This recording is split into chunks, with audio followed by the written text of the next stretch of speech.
Le collectif Environnements Habitants au Pépérite Chantant organise une marche collective et familiale pour le climat. Vous savez que l'événement a été lancé par Maxime Lelon, c'est un citoyen parisien, et il espère une prise de conscience collective. C'est pour cela que nous sommes ici à la place Thédiriner, c'est le point de ralliement de la marche pour le climat, pour rejoindre la plage de l'étang. Alors, pourquoi, selon vous, il est important pour cette marche pour le climat? C'est important surtout au niveau de faire parler du mouvement pour l'environnement, parce qu'il commence à être tard, il n'y a pas grand chose qui a été fait, notamment par les gouvernements, par les mairies, par le conseil général. Voilà, donc on veut essayer de mettre l'accent sur le mouvement de l'environnement, essayer de mobiliser les gens pour essayer de faire avancer un peu le débat. Il y a une question qui s'impose, est-ce que les citoyens doivent compter sur eux-mêmes pour cette marche pour le climat? Alors je pense que c'est le travail de tous, hein. Il ne suffira pas que les citoyens fassent les choses dans leur coin, il faut en fait que tout le monde se donne la main et que tout le monde essaye d'avancer, de faire progresser la cause environnementale, parce que le temps avance. Les industries et tout ça continue de détruire la nature et puis en face de ça, nous on a juste le pouvoir populaire pour essayer de faire avancer un peu le débat. Oui. Pour terminer, peut-on dire qu'il s'agit effectivement d'un samedi d'initiative citoyenne? Ah oui, totalement. Voilà, on a essayé de rassembler le maximum de gens sur Vieux Habitants. Voilà, on est un jeune collectif au Pépérite Chantant. Donc on essaye de faire parler de la commune et de l'environnement, et on espère continuer à organiser des petites choses tous les 2 mois et demi pour faire bouger la cause. Alors Yvon Droit, vous étiez avec nous tout à l'heure touchant cette marche. Selon vous, il s'agit d'une marche d'initiative citoyenne. Est-ce une priorité aujourd'hui? Oui, c'est une marche citoyenne, c'est une priorité. Et je pense que ça nous parle un peu de comment avoir une meilleure formation pour pouvoir maintenir la nature, conserver la nature, quoi. Sinon, respecter notre environnement. Et surtout, on a un historien avec nous qui nous rappelle un peu l'histoire du littoral et tout. Mais c'est une très bonne initiative. C'est dommage qu'il manque un peu de monde, mais déjà il y a pas mal de monde. Est-ce que vous pensez, Yvon, il faudrait organiser ce genre de manifestation, la pérenniser? Je pense qu'il faut la pérenniser tous les ans, pas trop, que ce soit tous les ans pour retourner chaque fois. Bien que c'est pas très sale, mais comme il y a des trucs à ramasser, mais il faut la pérenniser. Il y a des jeunes qui sont pas là, qui connaissent l'histoire et comment se contenir pour préserver la nature, quoi. Ouais.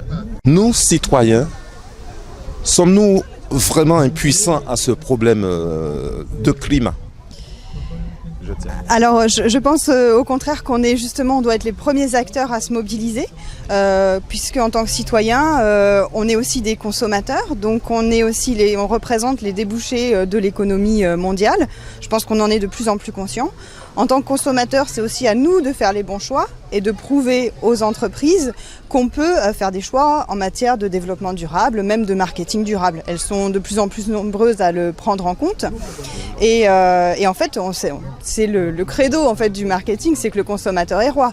Donc ça veut dire que finalement, nous, en tant que citoyens, on peut tout à fait décider des lignes de conduite des entreprises dont on est les débouchés. C'est comme ça que je le vois. S'agit-il d'une marche engagée pour dire également aux politiciens de prendre leurs responsabilités? Alors l'idée du collectif, c'est qu'il n'y a pas de chef, de sous-chef, etc. On n'est pas une association, on est tous sur le même plan, et l'idée c'est aussi de dire comme les élus qui sont aussi sur le même plan que nous, qui sont des citoyens, qui ont des enfants, qui rencontrent les mêmes problématiques au niveau privé, qu'on est unis avec eux. Et que si eux ont la volonté de prendre cette décision, on sera toujours derrière eux pour appuyer des décisions en faveur du développement durable, de l'environnement, de la lutte contre le réchauffement climatique. L'idée, c'est d'être vraiment tous ensemble. C'est pas du tout les uns contre les autres pour prouver quoi que ce soit. Je crois que maintenant, tous ces clivages-là sont dépassés. Il faut vraiment agir en commun dans le sens de l'intérêt général. D'accord. Alors faut-il encore continuer, faut-il encore des sursauts pour alerter la population, mais aussi le monde entier et l'humanité est concernée, c'est-à-dire qu'il y a des efforts à faire parce que nous devons absolument respecter notre environnement et c'est très important. Alors moi je trouve que je suis déjà très heureuse de voir le sursaut mondial et la prise de conscience des jeunes, parce que parfois on dit que les jeunes ne sont pas forcément intéressés par l'avenir, par le futur, alors que c'est vrai que c'est eux les premiers concernés. Et je trouve que les mouvements hier l'ont encore prouvé, que les lycéens, les étudiants sont tout à fait mobilisés, même les collégiens. Donc ça c'est déjà très bien. Et nous de notre côté, l'idée de ce collectif c'est aussi de pouvoir entamer d'autres actions. Peut-être de développer les produits locaux, de développer également d'autres actions et de mobiliser toutes les idées en faveur de l'environnement. Et c'est ce qui nous amènera à faire effectivement plusieurs autres actions dans ce sens. Merci Sandrine. Merci. Nous sommes avec Madame Philémon. Alors Madame Philémon, est-ce que vous pouvez nous donner votre ressenti au niveau de la marche? Eh bien, c'est une marche très agréable et facile. Et puis, ça permet de faire équipe pour prendre conscience que nous avons des problèmes d'environnement. Alors, pensez-vous que ce soit une bonne démarche, justement, pour pouvoir protéger notre environnement? Eh bien, c'est déjà un premier pas. Et ça permet au groupe, surtout parce qu'il y a beaucoup d'enfants aussi, de faire une éducation, de regarder le paysage et de voir les changements qui risquent de nous arriver aussi, puisque la mer ronge tout le littoral. Alors il y a une petite question qui me turlupine depuis le début de la marche. C'est vrai que lorsqu'on regarde autour de nous, ce matin par rapport à cette marche contre l'environnement, on se demande où sont passés les Antillais. Alors, à votre avis, quelle place nous, les Antillais, avons-nous justement par rapport à notre environnement? Mais je suis déjà là. À côté de moi, il y a une Antillaise. Peut-être que nous ne sommes pas assez nombreux, mais nous devons faire de grands pas parce que ce sont les autres qui vont le faire pour nous. Donc, il est temps qu'on se réveille un petit peu. Alors, Madame Bogat, à côté de nous, bonjour. Bonjour. Alors justement, pour continuer sur la petite question, avez-vous une idée de démarche justement que nous pouvons mettre en place pour pouvoir nous-mêmes nous approprier de notre environnement? Alors, pour que nous puissions nous approprier de notre environnement, il faudrait déjà que l'éducation se fasse, commence à la maison. Et comme ensuite, aussi à l'école. Et de ce fait, je pense que les jeunes, ils seront initiés, ils entendront le discours et ils sauront comment faire puisque ce sont les jeunes qui sont la relève de demain.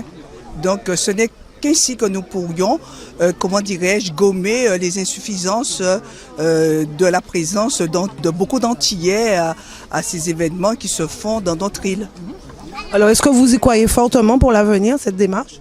Ah, j'y crois, sinon je n'y serais pas parce que moi-même autour de moi, je mène un combat et nous initions aussi les autres et c'est la raison pour laquelle ce matin je n'ai pas hésité à me réveiller tôt pour y être et puis pour porter mon soutien à tous ceux, à toute l'équipe Pipirite qui a initié ce projet. Et puis monsieur Flauvert aussi écologue qui mène, je dirais, tous les jours il est sur les ondes et il se fait entendre et nous devons réagir. Même là, le départ sera un peu, je dirais, lent, mais après, les autres prendront le train en marche et je pense que la Guadeloupe tout entière se réveillera bientôt. Vous marchez, c'est parce que vous êtes engagé pour le climat, pour la planète? En fait, je suis spécialiste du tri sélectif et du savoir-vivre en collectivité. Et donc quand j'ai entendu l'objet de cette manifestation, de cette marche du moins, donc j'ai voulu m'associer et venir voir les participants et savoir exactement ce qu'on faisait sur la côte sous le vent à Vieux-Habitants. Et je trouve ça assez sympa et assez compréhensible parce que vu l'état qu'on trouve les marécages de Berry par exemple, je trouve que c'est nécessaire que soit fait un travail de nettoyage et qu'ils ont toutes ces ordures ont une influence incompréhensible sur l'environnement. Nous constatons que nos compatriotes ne se sont pas déplacés ici. Est-ce qu'on peut dire que peut-être ils ne sont pas conscients de la situation? Est-ce qu'il y a eu un problème de communication ou de motivation? Je ne saurais le dire parce que je n'ai pas assez de recul par rapport à la population abyssoise pour savoir ce qu'il en est vraiment. Mais je trouve que c'est un peu désolant. Et quand on voit le collectif qui a organisé cette marche, qui se mobilise et dont la plupart ne sont pas issus de nos terroirs, ça me désole un petit peu. Pour Outre-mer News, M. Gérard Berry, aujourd'hui, faut-il susciter des mobilisations massives sur les enjeux climatiques? Ça va de soi. La preuve, historiquement, on est en plein dedans, puisqu'il y a de plus en plus de mouvements qui se mettent en place, des mouvements dynamiques, des mouvements humains. Et il y a beaucoup de réflexions aussi qui se tiennent lors de séminaires, lors de rencontres diverses et variées avec des spécialistes, avec des scientifiques, mais aussi avec Monsieur Tout-le-Monde, avec les populations citoyennes. Et c'est vrai que plus on est nombreux à être convaincus d'une action, plus on a de chances qu'elle réussisse. Et des événements comme celui d'aujourd'hui, où à travers une simple balade qui est à la fois une détente physique, un moment convivial, mais on découvre aussi le pays et on parle un petit peu des différents soucis que nous avons de point de vue naturel et environnemental. Donc ça peut appeler effectivement à porter la meilleure connaissance au plus grand nombre, de telle sorte que tout le monde puisse aller dans la même direction, telle que le veut la synergie actuellement au profit de la planète Terre. Peut-on dire que le succès citoyen souhaité par Nicolas Hulot a apporté ses fruits, parce qu'il ne bruit que de cela à l'Hexagone? Donc il souhaitait un jour une mobilisation, il souhaiterait un jour une mobilisation des jeunes, de la jeunesse, pour alerter également les politiques. Oui, c'est vrai que Nicolas Hulot, à la fois en tant qu'environnementaliste, mais en tant que politique aussi, mène depuis longtemps une politique au profit de la nature, de l'environnement, de la prise de conscience de tout ce qu'il ne faut pas faire et de tout ce qu'il faut faire pour améliorer la qualité de vie sur la planète Terre. Mais c'est vrai que beaucoup n'ont pas entendu Nicolas. Depuis longtemps, au niveau des écoles par exemple, l'école de la forêt, c'était son objectif, de former des éco-citoyens. Évidemment, le terme éco-citoyen n'existait pas à l'époque, donc ça fait depuis très longtemps qu'un certain nombre d'individus, des pédagogues, des spécialistes, des parents, des associations mènent ce combat. Mais c'est vrai qu'il y avait des énergies dispersées à droite et à gauche.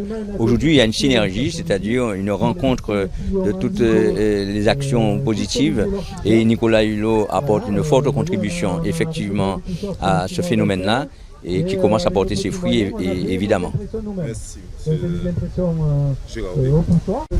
Conscient des enjeux climatiques, de nombreux participants ont répondu à l'appel du collectif Environnements Habitants au Pépiri Chantant pour montrer que le climat est absolument l'une des clés pour une transition écologique. Il s'agit bien évidemment d'un enjeu qui concerne l'avenir de l'humanité. Ici à la plage de l'Étang, Max Darlis, Yannick Gombo, Maurice Cessé, Robert Darès pour Outre-mer News de Paris et KTV.